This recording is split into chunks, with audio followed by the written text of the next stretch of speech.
It's hard to think that it's been almost 6 years since I first discovered Rocket League.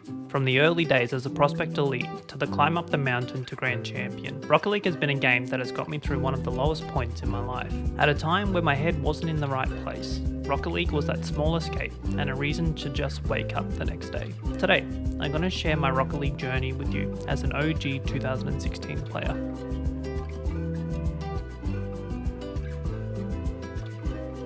It was August 2015 and I was back home during the university break. I'd been trying my hardest to keep an old YouTube channel alive, but my priority was on getting through my first year at uni and doing well, so the channel kind of fell away into the abyss. I popped in to check on my brother in his room, noticing he was hitting some metal ball around with a car. I asked him, "What the heck are you playing?" For me, sport usually filled up most of my week, so I never really had time for video games. But I was a casual Need for Speed, Forza and Grand Theft Auto player at the time. "Rocket League," he said. But when I looked at the screen, I was like, where are the rockets though? Long story short, I ended up joining him for some split screen games. My car would flail around as I tried to hit the ball aimlessly, draining my boost tank as I held down the B button to soar up towards the ceiling and falling flat on my roof.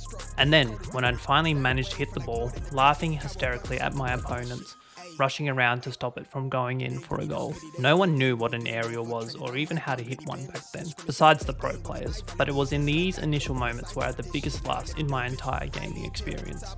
I decided to purchase a copy of Rocket League and brought it back down with me when I went back down to Melbourne. It wasn't until early 2016 though when I'd actually booted up to play it. I was a lone bachelor living in a small studio apartment with a busted old TV I'd paid $200 for, but I could play the game nonetheless. Rocket League felt as if I was playing a sport, a simple yet extremely competitive game. Back in the OG Season 3, I was busting my guts trying to reach the rank of Rising Star, which would probably be around Platinum 1 in today's rankings. A quick side note, when I refer to OG in this video, I mean before Rocket League went free to play. I'd played a whopping 817 games of 3s to earn my Rising Star rank. Mind you, I got to a point where I was so annoyed with my OCE teammates, I decided to queue on NA West servers just to achieve the rank, in which I did.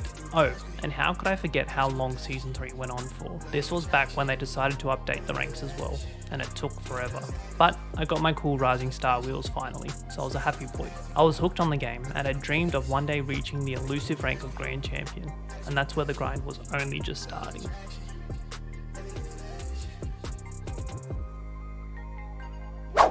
I was an Xbox player for OG Seasons 3, 4 and 5, reaching Rising Star in OG Season 3, Platinum 1 in OG Season 4, and Platinum 2 in OG Season 5. When grinding through the seasons, I soon discovered how good PC players were. I was getting beaten to every single ball, would lose 50-50s, and at times end up rage quitting by throwing my controller at the wall.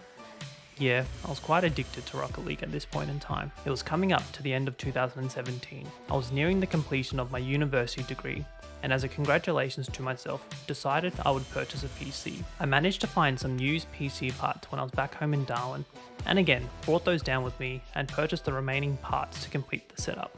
Well, the rest is history as they'd say, but this is where I started to climb to new heights in Rocket League.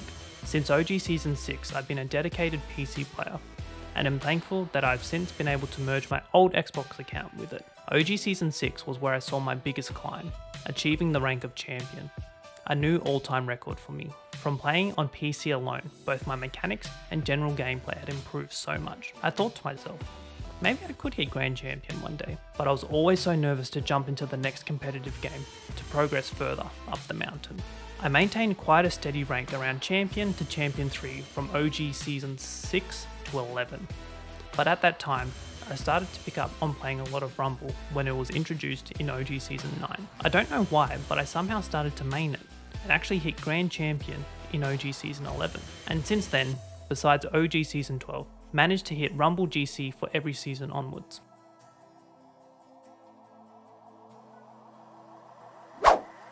OG Season 14 had started and my 3's rank was sitting at Champion 3. I'd started watching videos on how I could improve at my game and would dedicate 2 to 3 hours to trainings on most nights, and after over 350 solo queued 3's games, achieved the elusive rank of Grand Champion. I'd finally realised it was possible after sinking almost 5,000 hours into the game, both Xbox and PC hours combined. And just as I hit the rank, Rocket League decides to go free to play and add another one, Supersonic Legend. It was at this moment I knew I'd reached the peak of my mountain. Yeah, there's probably 14-year-olds cruising to SSL, but since the journey started, the peak of the mountain will always be Grand Champion to me. Since the early beginnings of 2016, that had always been an achievement I wanted to get. And yeah, I can say that I became addicted to the game as a result. Now, in 2022, here in Season 5, it's back to enjoying the game and not worrying about my rank. Yeah, Supersonic Legend would be cool to reach, but I don't really need to achieve it. The inner tryhard will always live on though, so I'm hopping into competitive matches from time to time to get my fix. Tournaments have also been a great feature to feed my competitive itch, managing to somehow hit a high of 1662 MMR in the mode.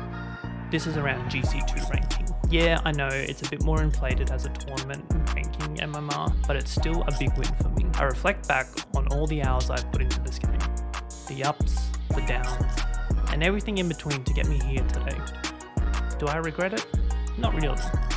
There's something about this game that I just love, and always will. I will always take a dig at my brother for introducing me to Rocket League, but I also want to thank him so much for introducing me to a game that would bring so many good memories, friendships, and own goals. I don't think there's any more I want to achieve with the game, but maybe start to give back to those in the beginning of their journeys and potentially wanting to go pro themselves. For me, I kind of knew I missed the boat to become a pro player, but I'd be very keen to share some of my wisdom I've learned for those who may be interested. Thank you Psyonix for creating such an incredible game that we all love so much. While there's always talk about player-based numbers and decreased interest in the game, I think there is a core community behind this game that will continue to become stronger. Thank you for watching. Good luck with your games out there, and if you're hanging around in OCE, I may see you out on the field. Peace.